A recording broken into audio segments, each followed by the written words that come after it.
এই টানেলটার নাম needle I tunnel. এই টানেলটা ইউএসএর সাউথ ডাকোটা স্টেটে কাস্টার স্টেট পার্কে। আমরা যখন সাউথ ডাকোটা বেড়াতে গেছিলাম তখন কাস্টার স্টেট পার্কে এই টানেলটার মধ্যে দিয়ে গিয়েছিলাম। এক অপূর্ব অনুভূতি ছিল, একটু ভয়ও লাগছিল। টানেলটা 8.5 ফিট চওড়া।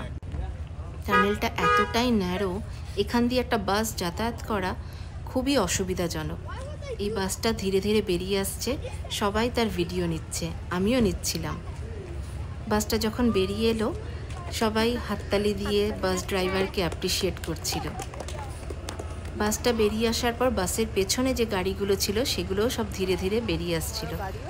তখন এদিকের গাড়িগুলো এক লাইন দিয়ে দাঁড়িয়েছিল। যখন ওদিক থেকে গাড়ি আসা বন্ধ হলো তখন এদিককার গাড়িগুলো যাওয়া শুরু হলো। তখন ওদিকের গাড়িগুলো এক লাইন হয়ে দাঁড়িয়ে পড়ল।